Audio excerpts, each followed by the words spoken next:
like to thank the organizers for the opportunity to be here, and Paul in particular. I'd also like to acknowledge the contributions of my co-authors of the review that we wrote. I won't have time to do their work justice in the short talk today. John Little on the left was a doctoral student in my lab, now a postdoc at the University of British Columbia. Maureen McDonald is a cardiovascular physiologist who works with our group and has collaborated on all of our HIT studies, also doing her own work with some clinical populations. And John Hawley on the right from Australia is well-versed in many areas, but particularly molecular signaling aspects, as well as applied human performance measurements.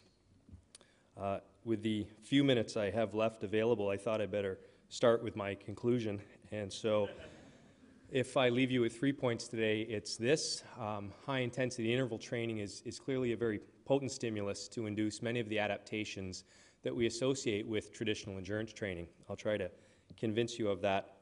Secondly, the molecular basis that underlies the response to HIT appears generally consistent with some of the mechanisms that have been proposed to regulate adaptation to endurance training. And finally, interval training does not have to be all out. Modified forms are equally effective and well tolerated by many populations. I'll show a little bit of data from type 2 diabetics today, and I'll also try to bring it back to performance at the end. Oftentimes, sprint training is lumped in with resistance training, and you'll see statements like this. I pick on this book because it was put out by a fairly prestigious publication by the IOC a decade ago, that training for strength, power, or speed has little, if any, effect on aerobic capacity. We know that's certainly not the case, as I'll again try to point out. I thought I'd start with a definition as well. All of you would have a notion certainly of what high-intensity interval training is. Repeated brief sessions of intermittent exercise performed at relatively high work intensity. Single effort, of course, can last from a few seconds to up to several minutes, and repeated efforts can be separated by up to a few minutes of recovery. That can be complete rest, it can be active recovery. What this means, though, of course, is that the impulses can be infinitely variable. And so the responses that you might see to high-intensity interval training are going to vary depending on the nature of the stimulus.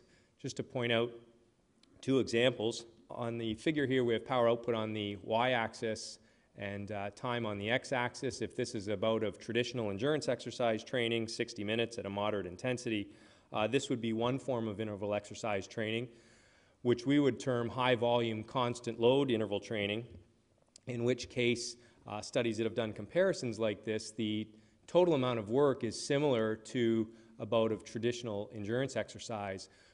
This isn't the model that I'm going to focus on today, although it's certainly a valid model. We've been more interested in very short bursts of extremely high-intensity exercise. The model that we started with was a Wingate test, which most of you would be familiar with, 30 seconds of all-out exercise on a specialized cycle ergometer.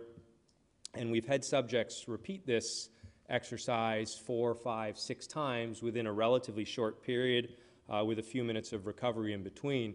So this is the type of interval training that I'll focus on today, which we would term low volume, all-out HIT. And again, I hope to prove to you that it's a very potent stimulus to improve aerobic energy metabolism despite the low total work. These are some data from Michelle Parolin from over a decade ago, just making the point that an acute bout of sprinting is a very potent aerobic stimulus, and perhaps that's not surprising given that the vast majority of energy, especially when we do repeated sprinting, even of an all-out nature, comes from oxidative sources. This is just showing energy contribution during the first bout of a 30-second all-out sprint effort, and the third bout over here on the right, separated by a few minutes of recovery. Really what I want you to focus on is the dark area here, which is the contribution of ATP turnover from oxidative metabolism. You can see, of course, we have a contribution from all energy sources from the outset of exercise, but even during the latter part, the latter half of a single Wingate test, approximately half the energy is coming from aerobic sources. And certainly when we do repeated sprints, the vast majority of the energy overall is coming from the oxidative system. So perhaps not surprising that you might see adaptations within the aerobic energy supply system. skipping through a lot of work here, but just to give one example of a study that we've done, this was Kirsten Burgermaster working in my lab a couple of years ago. What we're trying to do in this study was make a head-to-head comparison of interval versus traditional endurance exercise. So we recruited 5 men and 5 women per group. They were divided into a sprint group and an endurance training group. The sprint group was doing 30-second all-out efforts. In this group of individuals, that was around 500 watts on average. They repeated the protocol 4 to 6 times with a few minutes of recovery, 3 times per week. So the total amount of exercise that these individuals were doing was only 10 minutes of very high-intensity work within a training time commitment of 1.5 hours per week. That was, of course, mainly recovery, huffing and puffing on the bike in between the Wingate tests, and the total training volume was 225 kilojoules. Contrast that with the endurance group that was doing moderate intensity exercise for up to an hour, 5 times per week, 4.5 hours of continuous exercise, and a much higher training volume, such that there was a 90% difference by design in the 2 training protocols. Despite that large difference, virtually anything that we measured, either from a cardiovascular side, which I will not be able to present today due to time constraints, but from a muscle perspective as well, any variable that we measured, we saw main effects for time, such that there were training-induced improvements, but no difference between the 2 groups. For example, we measured a number of marker enzymes for mitochondrial biogenesis. This is citrate synthase. All of the figures are set up in the same way, with the interval training group on the left, the endurance training group on the right, pre-training in open bars, post-training in dark bars. You can see that following training, there was an increase in both the interval and endurance training group. Main effect for time, no difference between the 2 groups. Here's another enzyme, a marker of fatty acid oxidation, beta-HAD. Same story. I could show you PDH, COX, a number of other markers, and it would be the same story. So these would be changes that we saw in resting muscle biopsies, but we thought, what if we subject the individuals to an exercise challenge that's biased towards the endurance training protocol that they'd been following for a period of 6 weeks? And so our challenge test was 1 hour of cycling at 65% of pre-training VO2 peak, same absolute workload before and after training. On the left, you'll see an example of a classic phenomenon that Eric just described, and that's the fact that muscle glycogenolysis was reduced during absolute exercise following training. So this is now the resting situation post 60 minutes of exercise. This is in the endurance training group, pre-training shown in open bars, post-training in dark bars. So you can see pre-training, the exercise challenge required approximately 50% of the energy from muscle glycogen.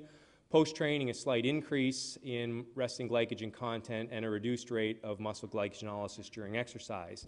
Obviously, we've known this for 50 years, as Eric showed you.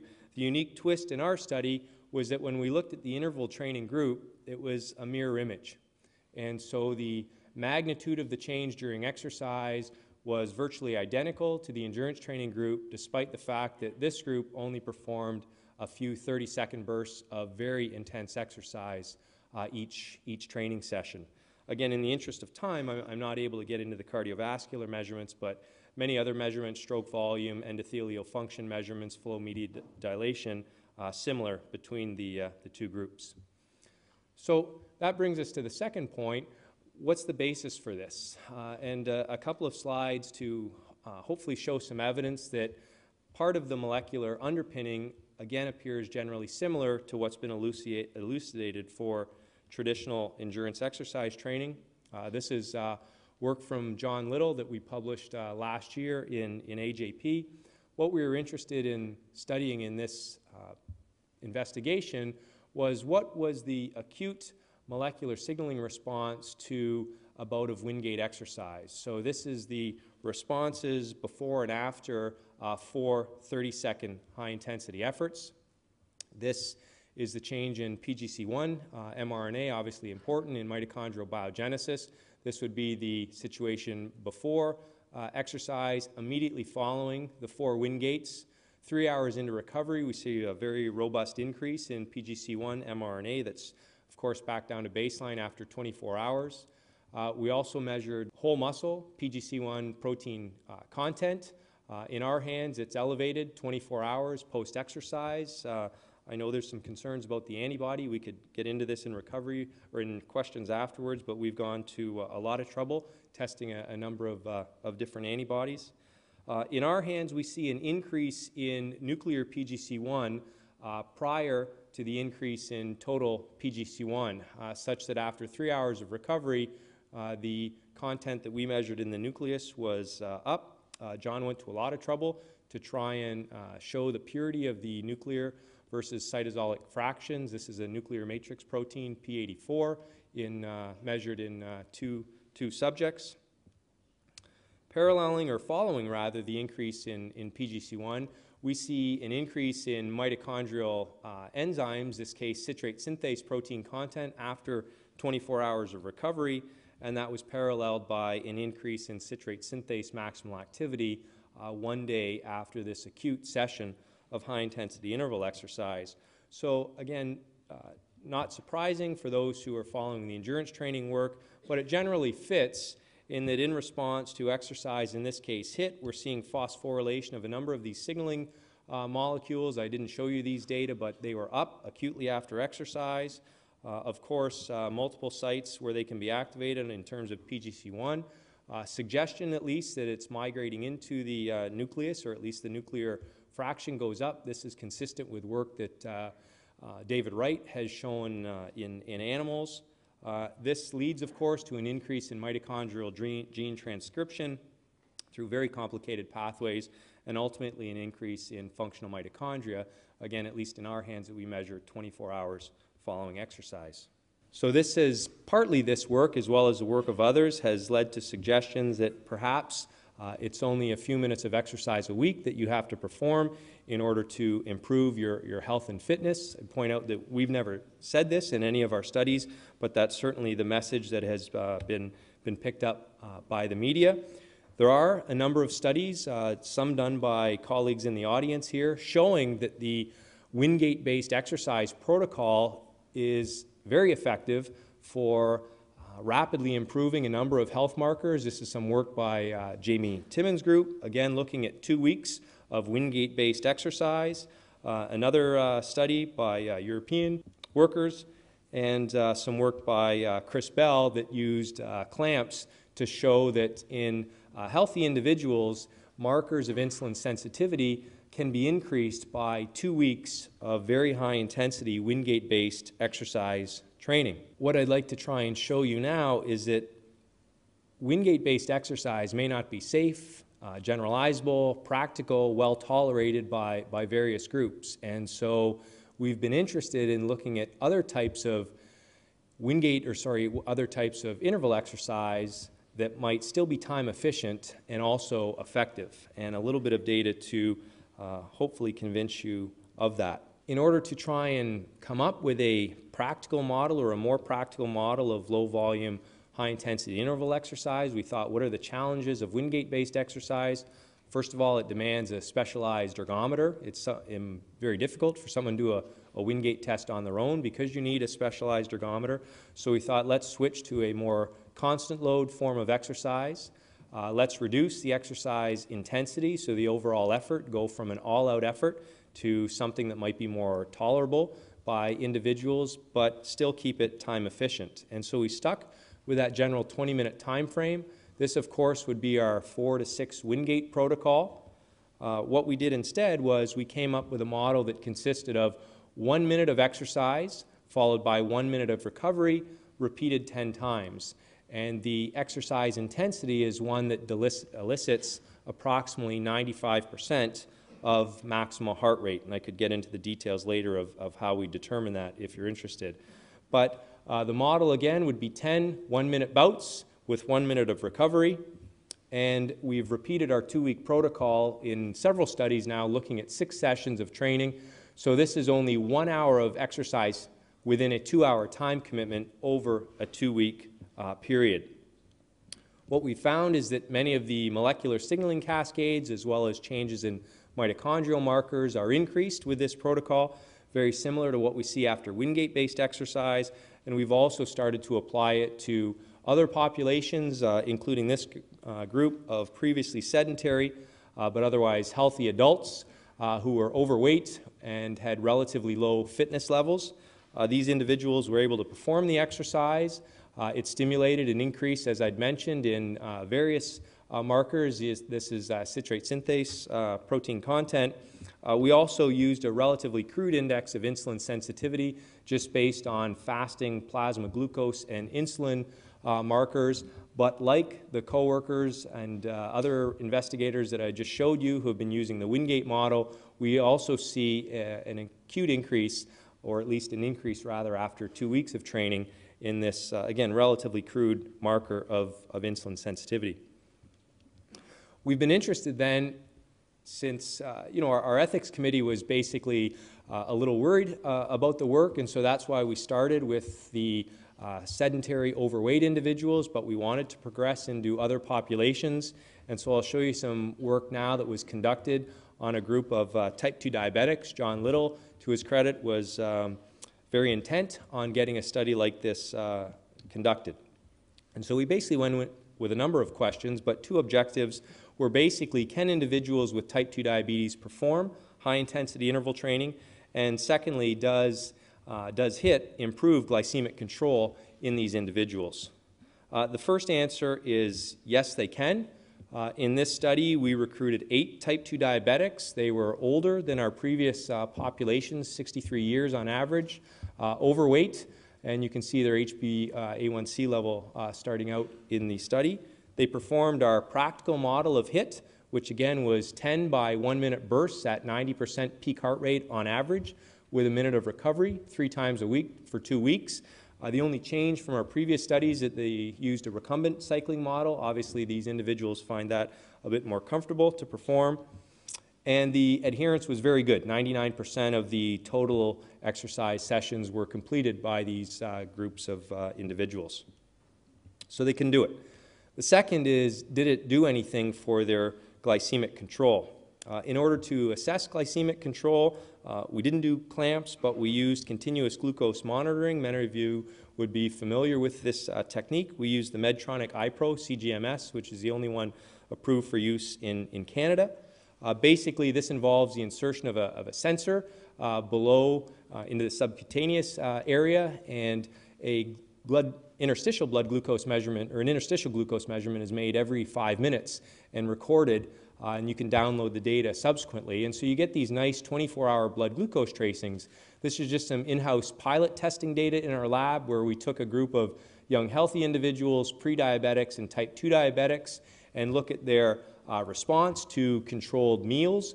You can see that the young healthies maintain nice euglycemia throughout the day. The pre-diabetics are starting to get into some trouble here, especially after meals, and the diabetics, of course, have higher blood sugar levels throughout the day, and you can quantify 24-hour blood glucose. We published these data at the end of last year. I'll just show you the blood glucose data. These are CGMS-based measurements of 24-hour blood glucose before, in dark, and after 2 weeks of high-intensity interval training in response to controlled meals 3 times during the day. The measurements were made 72 hours after the final training session to try and get at a training-induced effect, if you will, as opposed to the acute effect of a single bout of high-intensity interval exercise. We know there is an effect of a single bout of exercise on 24-hour blood glucose, but again, these measurements were made 24 hours later. You can see that overall blood glucose was reduced, and especially the excursions into hyperglycemia after meals. And if we look at the overall 24-hour blood glucose concentration, it looks like this, such that on average, the subject started out with a 24-hour measurement of 7.6 millimole that was reduced to 6.6 millimole after training. We also did a number of mitochondrial measurements, but again, in the interest of time, I won't go into those. Suffice to say that we did see an increase in various markers of mitochondrial content after this protocol in these subjects. So what does this mean at all for, in particular, elite performance? Obviously, the factors that go into elite performance, there's individuals in the audience far more well-versed than I am to comment on the art and science that is elite performance. What I will say, though, is that there is some evidence to suggest that this low-volume interval-based approach may contribute to improved performance. This is the editorial from a meeting, or the proceedings of a meeting that was held a couple of years ago that was looking at high-intensity exercise for intense performance. No surprise that recommendations are quite limited, of course, because coaches and athletes are reluctant to change their training ways, certainly at the suggestion of a scientist. They're also reluctant to be biopsied or have invasive measurements to look at the potential mechanisms that might be underlying any performance changes. Nonetheless, the consensus statements were that clearly athletes should be performing high-intensity interval training. The best protocols probably involve exercise that's well above the intensity required for maximal oxygen uptake, like what we might see with a Wingate-based approach. And when base or aerobic-type training is supplemented or replaced in part by interval training, you can see some physiological adaptations as well as performance adaptations in highly trained individuals. Now, how might an athlete go about doing this? There's, of course, many different strategies that can be employed. If, for the sake of argument, this is their volume of normal or base training, a popular approach, of course, is just to do more, and so a coach may just want to supplement HIIT on top of the normal training load. Probably the most effective way that's been shown is to replace a portion of traditional aerobic base training with high-intensity interval training, or of course incorporate some type of taper method where the overall training volume is decreased, or you do a HIIT-only protocol. Again, I'll show some evidence to suggest that at least this is an effective strategy in highly trained athletes. This is work from John Hawley, published over a decade ago, where John was looking at the effect of different interval training programs on cycling time trial performance in at least national caliber athletes who did 6 sessions of HIIT over 3 weeks. These were highly trained cyclists, and this complicated figure is basically showing the change in 40-kilometer cycling speed, 40-kilometer time trial cycling speed in different groups of highly trained individuals. So each data point represents a different individual, so it wasn't a repeated measures design. But you can see on the bottom here the type of the interval training that was performed, ranging from all-out 30-second efforts out to 8-minute intervals at about 80% of VO2 peak, whereas these efforts simulated Wingate-based training. The interesting thing from this paper is that the Wingate-type approach, or the all-out 30 seconds of effort, appeared to be equally as effective as the longer duration 4-minute based protocol, which was the other protocol that was suggested to be of value. But again, these are data points based on different individuals. But there is some recent work from Kent Saulin's group that's tried to look at some of the mechanisms for why this short, intense exercise may be beneficial even in elite cyclists. So Kent took a group of, or 2 groups rather, of highly trained individuals who performed either sprint interval exercise, and so these were short bouts at about 184% of VO2 peak, 30-second efforts repeated 7 times. So the total time commitment was about half an hour, and you could see the total work here. Contrast that with the interval protocol that was 3 20-minute sessions at 87% of VO2 peak, obviously a greater time commitment overall and a greater total work.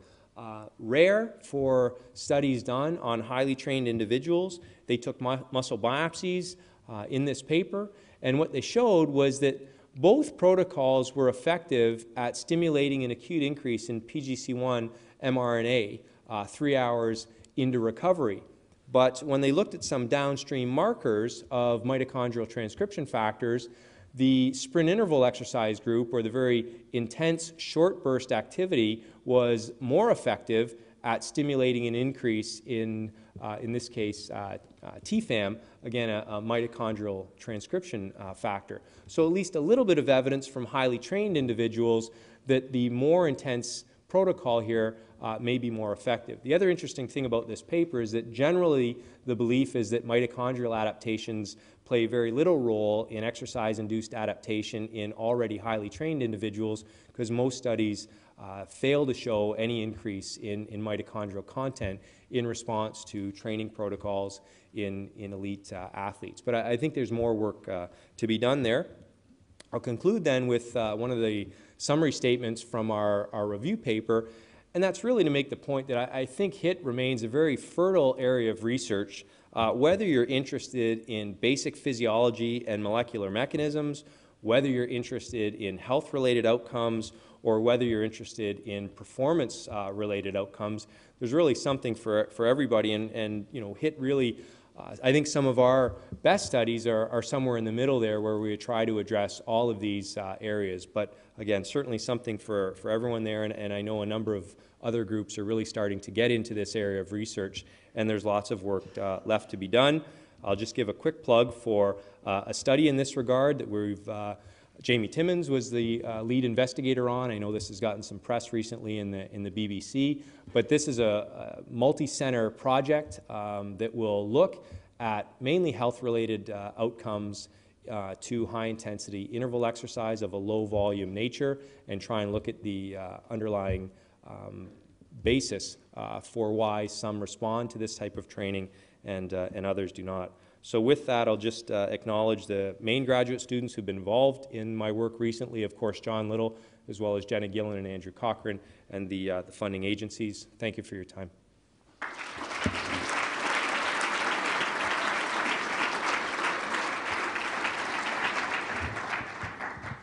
Perfect timing, Marty. Well done. Any questions, please? One here. Hey, Marty, Ben Levine from Dallas. Thanks for the presentation. As you know, you're the other major proponent of interval type activity for health purposes is Ulrich Wisloff and the Norwegian group, who proposed that 4-minute at 90% or so, 95% of peak heart rate. And I believe Jan Hoff actually compared the 4-minute or the 4x4 with shorter durations, perhaps a little longer than yours, and showed about a 50% greater improvement in VO2 max. I think those were 1 minute, not 30-second intervals. I don't think the nuances matter that much, but I'm interested in your personal opinion about what the differences between those types of intervals might be, both biologically and physiologically, and which ones you would choose for health purposes. We like our 1 minute on, 1 minute off model in our hands, and this would be more Maureen's work, where she's taken coronary artery disease patients, heart disease patients, and done acute comparisons of modified Wingate, 1 minute on, 1 minute off, and the Wisloff Norwegian approach, if I can use that. In a number of our subjects, it's difficult to replicate the Norwegian protocol, so it's basically hard to get them to go for 4 minutes at an intensity that demands 90%. Regardless of the group, whether it's the diabetics or the cardiac patients, they tend to prefer this 1 minute on, 1 minute off approach. We're also working with some health psychologists in our group to try and really get at mood, motivation, adherence, those types of measurements. And so I guess my short answer to your question would be this 1 minute on, 1 minute off, more practical method, which appears to stimulate a number of physiological adaptations, both within the cardiovascular system as well as skeletal muscle, and importantly, has some appeal and might be a type of exercise that people would be willing to perform over the longer term.